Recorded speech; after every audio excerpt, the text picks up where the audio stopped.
Hi, I'm Ben. I like Kill Team, and I want to talk about it. Everyone who is currently playing the new edition of Kill Team all has the same question on their mind, which is how the heck am I supposed to deal with Custodes? I guess except if you're the person running Custodes. If you haven't played against Talons of the Emperor yet, you will. Don't worry. It won't take very long. Everybody's playing them, competitively and casually, and succeeding in both arenas. And no shade, by the way. If you're a Talons player, it's a good time to be a fan of the Talons. So that's totally cool for you. This is not any shade against anybody who would want to run them. This is a video about a man struggling to find an answer for said Custodes. My first match against Talons was probably the least fun I think I've ever had playing Kill Team. It just felt hopeless. I had a couple of Chaos Marines and then 8 Cultists, and it was just demoralizing. It was not fun, and so that one match sent me to the drawing board. And so I have some ideas that I want to share about how to stand a chance against Custodes, and I just want to share my thoughts. I think the answer lies in the 8 to 10 model kill team. I don't want to call it an archetype because that was kind of Birinid's thing back in the last edition. And also, archetypes are what fire teams had different archetypes. Whatever. I think the answer lies to within the teams that can take 8 to 10 models in a kill team. A couple of factions have access to fire teams that equal about that 8 to 10 kind of not elite, but also not horde style list where you're sacrificing a group activation, but I think what you're gaining is worth what you're sacrificing. Astartes Scouts can do this. It's a 10-man team. Tempestus Scions can do this. Battle Sisters, Admech, which is probably a really big contender for this. Even Genestealer cults if you wanted to go like melee, and Harlequins as well if you wanted to really focus in on melee. If you just really are a mad person and want to go only melee pretty much, which is good for more power to you. But these are kind of some of the factions that I'm thinking about. Eldar, right? There's quite a few who can kind of take this style of kill team, that 8 to 10, not elite, not horde style kill team. What they all have in common is about 10 models running a standard weapon platform of 4 shots, hitting on 3s, doing 3-4 damage, basically a bolter profile, with access to some special weapons. And some teams do this better than others. You have Scouts, which are really interesting, but they just can't take as many special weapons. And Sisters as well. Sisters are especially durable with a 3-up save, but, you can take a Melta, but that's about your only access to armor piercing. What all of these styles of kill team have in common is 10 bodies, with typically 8 wounds and a 4-up save, with a weapon profile of 4 shots, hitting on 3s, doing 3-4, a bolter profile, and then access to typically like 2 to 4 special weapons. And that is really the secret weapon here, is those sweet special weapons with as much AP as you can fit. What this gives you is the ability to play positionally a little bit. With 8 to 10 models, that's pretty decent. You can play the field. But you also have special weapons that are hitting on 3s. And talk about AP that hits on 3s, which is the really important part if we're talking about taking down Custodes. Initially, I was interested in Scouts because I love the idea of a roster of 20 model roster with a 10-man Scout team and then filling the rest up with 10 Deathwatch models for options. I feel like that would be a pretty decent, if you wanted to go Marines, if you wanted to run Marines, that would be a pretty decent list. So you can take that 10-man, be kind of positional, that kind of thing, but also have access to the elite models with the super cool weapons and all that kind of stuff. But the reason I'm not convinced is the lack of armor-piercing weapons that they can take. You can take a heavy bolter, which is super cool, and a missile launcher, which is really cool for AP, but only those 2. And sniper rifles are cool, but I don't think they pack the punch that I'm quite looking for. This is all yet to be thoroughly tested. It's been tested, but not thoroughly tested. I'm just bringing you on the journey with me that I'm on right now. And so I'll shut up and introduce to you version 1 of my anti-Custodes task force. My 10-man, only Scions kill team. My oh my, that's a lot of orange. Shout out to Mr. Pink on YouTube and Discord for suggesting that I use the channel colors, which are also the kill team colors, for my Scion paint scheme. So this is your fault, Mr. Pink. I'm not sure why any self-respecting Scion would, wear bright orange, but I'm super open to suggestions if you have a cool idea. I'm thinking maybe they're operate in a very urban environment or something. I don't know. But if you have any ideas for a custom regiment, name, ideas, themes, fluff, lore, I am very open to all that. You guys are really good with all that kind of stuff. Okay, let's take a look at the list and how I plan to run them. Starting off with the Tempestus. I'm running him with, guess what? A plasma pistol and power weapon. Go figure. I also have a power fist magnetized, so if I want to give him that, I can, but 9 times out of 10, it'll be power weapon. I'm not giving him any equipment because there isn't anything worth giving him, honestly. He's just perfect the way he is. He actually one-shotted a Custode with his plasma pistol in the first game I ever ran him in, which was the ultimate feels-good moment. And so he's earned himself the name Tempestus Custard, the Custode Killer. Yeah, try saying that 3 times fast. As the only real melee threat, you'd probably be tempted to rush him into combat as soon as possible. But the thing is that if he's alive on the board, you get to use 1 strategic ploy, I think it is, for free per turning point, which is a pretty big deal. So what I like to do is I like to save him for late turn 2 or turn 3, where you can get this, shoot, charge, and fight all in the same turn. And how can you do this? Because that's 3 APL on a 2 APL model. This brings me to the Comms Scion, who has the ability to give his APL to any Scion anywhere on the board. And he can do it twice per activation.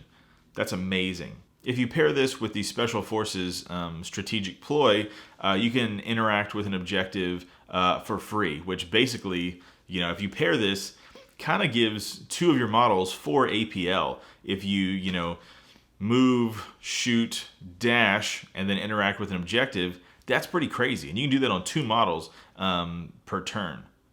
How I've been using it is probably, turn 1, if I have some gunners that I really want to get to a good location and then be able to shoot, I just, boom, give 2 of them 3 APL and, done deal. They're where I need them to be. And they're shooting if I, have a shot. The cool thing is you get to make that call on the fly. What I like to do is move my loser troopers up with their hotshot las guns, which are basically bolters, and then maybe bait out an enemy model or enemy custode. We're talking about custodes here, right? And then when somebody's where I can get a shot on them or something, I'll just activate my comms guy, give his action points to 2 other people, and then when it's my next activation, I basically have 2 Marines, right? You think about it, right? They all have bolters as their base weapon profile. They all hit on 3s, right? So I would give those to my 2 special weapons, that I deem fit that turn, and then I've got 2 Marines on my team. And if I wanted to, I could interact with an objective, and that's basically like 4 action points for 2 of my Scions. So that's really strong, and what's cool about it is you can do that on the fly each turn as you need it, and that's been huge for me. Moving on. Next up is a trooper equipped with a med kit. This allows him to heal 2d3 wounds to a friendly model within 1 inch. I tend to keep this guy close to my Tempestus to keep him alive as long as possible. It is a great piece of equipment for only 2 points. Next up are my 4 gunners. These 4 boys make this team what it is. Plasma, Melta, Grenade Launcher, and Hotshot Volley. I didn't even build a Flamer because Flamers on a Scion would be just a waste of a model. If you disagree, that's totally cool. I just don't see the value in it, honestly. These 4 boys. 3.5 boys, because the hotshot volley is only piercing. These 3.5 boys are the Custodes killer squad, and they are really the special sauce of this list. Let's do some quick fun math, shall we? There are 4 Custodes on a kill team, if they're running all Custodes, right? And there are 4 turning points in a game of kill team. And with your gunners, if you can get some shots on just 1 custode per turn, if you pop the tactical ploy, which you'll have the point because your strategic ploys will be free because of your Tempestus, you can pop the tactical ploy, bring it down, which once you shoot an enemy model, everybody else who shoots them gets to reroll all attacks. That is wild, right? That means, and if you're lucky, and if you're better player than I am, you can get all 4 special weapons on him, or at least plasma, grenade, and hot shot volley, and you can sneak up your little melta guy, rerolling everything plus your hot shot volley guns, right, or your hot shot las guns. My math tells me that that's 1 dead Custodes per turn. Right, let's be honest. All that is ideal, right? That's an ideal situation, is that you can point all your guns at one guy who's out in the open. It's all very ideal. But still, if you're not killing 1 Custode per turn, you're still taking a fat chunk out of 1 per turn. And that could be enough to make the difference. By the way, everyone except for the Tempestus and my comms guy all get the Scion blade, which just bumps them to, from 3 attacks with 2-3 damage, it just bumps them up to 3 attacks with 3-4, which... 3 attacks is not great, but 3-4 damage, that's pretty decent on just a standard trooper model. Okay, let's talk for a second about strategic ploys. This is where things get a little hairy. There's a lot of disagreement on what they have access to and whether they can even give orders.